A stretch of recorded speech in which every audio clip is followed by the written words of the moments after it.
Hello, I'm Jerry Fort. I'm going to read a story. Y'all ready for a story? This is out of this book called The Scary States of America, 50 Weird and Terrifying Stories, one from each state, based on true events by Michael Teitelbaum. So, let's see. The next state I'm going to read is California. Hotel California.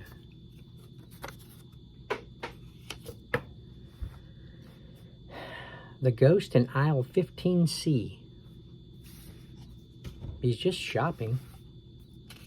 Let him shop. How long is this story?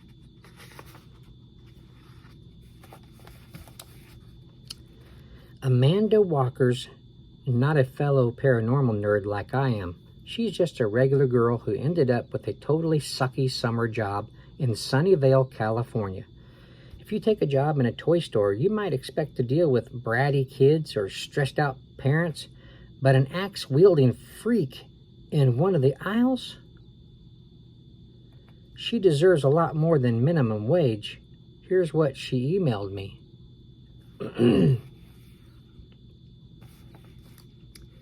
My name is Amanda Walker. A friend told me about you, so I decided to send you my story. I still have nightmares about what happened to me the summer after my sophomore year in high school. I took a job at a large toy store in Sunnyvale. I'm not even sure where you're from, Jason, but Sunnyvale probably wouldn't fit your image of California. There aren't any palm trees or beaches or celebrities driving around in convertibles. It's pretty much just a regular, boring suburb. Anyway, the store was pretty close to my house, and since I'm a vegetarian, it beat working at McDonald's, my other great summer job offer.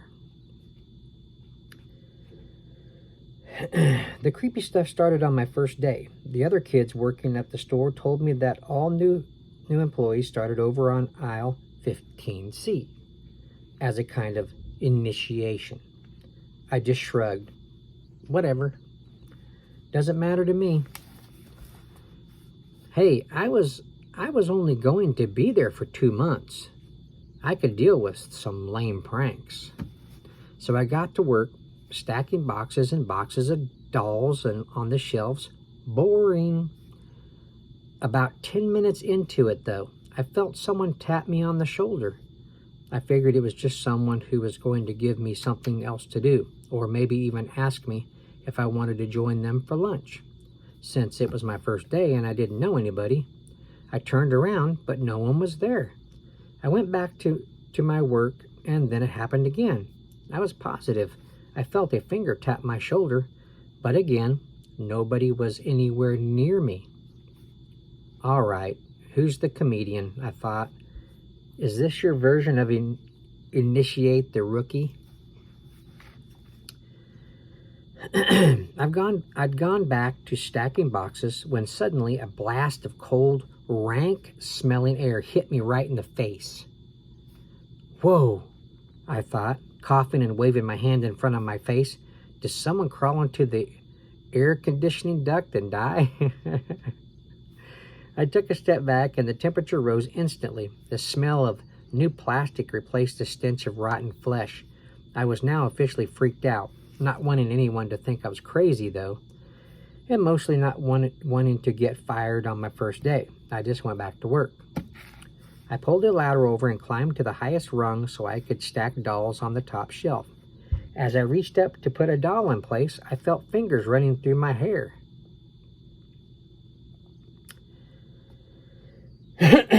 My hair is pretty long and I'm kind of proud of it, so it really freaked me out to think that some stranger was touching it.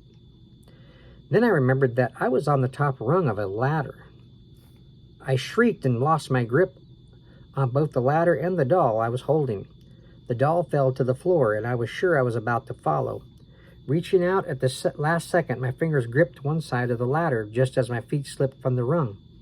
Struggling with all my strength, I grasped the other side of the ladder and regained my foothold. As I caught my breath, the adrenaline still coursing through my veins, I looked down at the doll that had fallen. The doll's unblinking eyes stared up at me.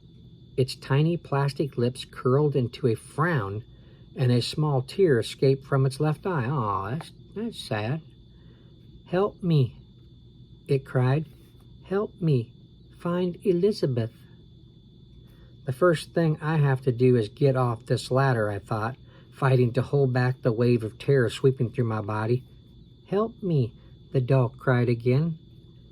"Stay focused, Amanda," I told myself, concentrating intensely to find a foothold on the next rung down. I lowered myself rung by rung at what felt like a snail's pace. One foot after the other. "That's it, girl. Gotta get to the floor." And then I was down. Stepping around the doll, I hauled butt to the ladies' room. Gotta calm down, I thought, leaning over the sink and shaking with fear. Turning on the faucet, I splashed water on my face again and again. Okay, that's better. I turned off the faucet and grabbed a paper towel. There's got to be a perfectly logical explanation for all this, I thought as I patted my face dry. What that explanation might be escaped me at that moment. Taking 2 deep yet shaky breaths, I headed for the door. Suddenly the faucet came on again, full blast, splashing water over the edge of the sink. I turned the water off. I screamed as if the sink itself could offer some answer. I stepped back toward the sink and turned off the faucet. When I reached the door, I heard the water come on again. I didn't even turn around. I just ran from the bathroom. Either someone at the store was pulling pranks on me or I was losing my mind. I kept one eye over my shoulder for the rest of the day, but nothing else happened. I finished my work and went home. The next morning, I arrived at work and looked into the eyes of my fellow employees.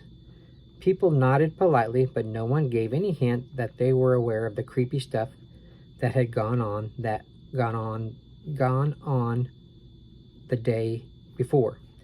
If someone had been playing tricks on me, they were doing a really good job of keeping a poker face. I had almost convinced myself that I had dreamed it all. When I turned into aisle 15C, I had almost convinced myself that I had dreamed it all when I turned into aisle 15C. "Who did this?" I screamed, upset beyond belief. The dolls I had so carefully stacked the day before were scattered all over the floor, as if some jerk had spent the night yanking each one from its place on the shelf.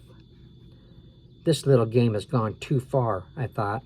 I hurried down the aisle toward the employee lounge in search of my obviously demented co-workers. I no longer cared if they thought I was crazy, or even if I got fired. I swung around the end cap display of toy trucks and turned into aisle 14. There, spread out all across the floor, were 50 skateboards arranged into letters that spelled out a single word: Elizabeth. I turned and ran, cold sweat pouring down my face. As I passed the toy trucks again, they came flying off the shelves, one after the other. I ducked, covering my head with my arms. The truck slammed into me, almost breaking my wrist and elbow. I ran fast now, scooting past a group of large, colorful rubber balls that were all bouncing up and down by themselves. The employee lounge was just ahead, but as I reached the door, a glint of metal caught my eye. I stopped dead in my tracks, my eyes locked on an image that made my heart freeze. The picture haunts my nightmares to this day. Not more than a few feet away from me stood a man wearing overalls and a red flannel shirt. That's Al from Home Improvement. A bushy brown beard covered his dirty face. In his left hand he gripped an axe. Its blade dripped with fresh blood. He's probably been cutting up them little dolls. Where his right foot should have been, there was a jagged stump, bleeding all over the linoleum floor. Elizabeth, the man whispered, reaching his right hand out toward me and staring me in the eye. "Help me find Elizabeth." Stifling a scream, I yanked open the lounge door, ducked inside, and slammed the door, imagining the cold blade of the axe slicing through the door behind me. Once inside, I found a group of my coworkers staring at me. "You lasted longer than most, Amanda," said Todd, who had worked at the store for about 5 years. "I was surprised you even showed up today, but it should get better. They usually only bother the new people." Still wide-eyed with fright, I managed to stammer, "Todd, what's going on here? There's a man with an axe covered in blood right outside the door." Then Todd told me the story. 150 years ago, the land on which the store was built was a working ranch.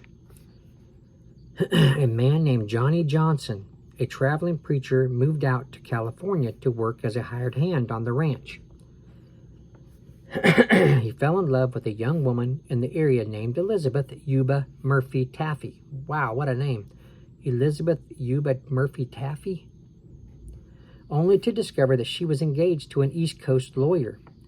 Elizabeth soon left the ranch, leaving Johnson with a broken heart. A short time after that, he accidentally cut off his right foot while chopping wood and bled to death. His spirit has haunted this land ever since. In the 1970s, a famous psychic named Bertha Silver held a seance at the store and made contact with the spirit of Johnson, who still pines for his beloved Elizabeth. Excuse me. It turned out that everyone who ever worked at the store knew about this. Some stayed and some left. Maybe it did get better after you worked there for a while, but I wasn't going to stick around to find out. When Todd finished his story, I rushed out of the store as quickly as I could, not daring to look and see whether Johnson was still there. The rational part of my brain told me that I didn't believe in ghosts, but the events of the past 2 days felt all too real. No job was worth putting up with that. I decided right then and there that even though I was a vegetarian, next summer I would take a job at McDonald's. At least the only thing there that scared me was the food. There you go. California.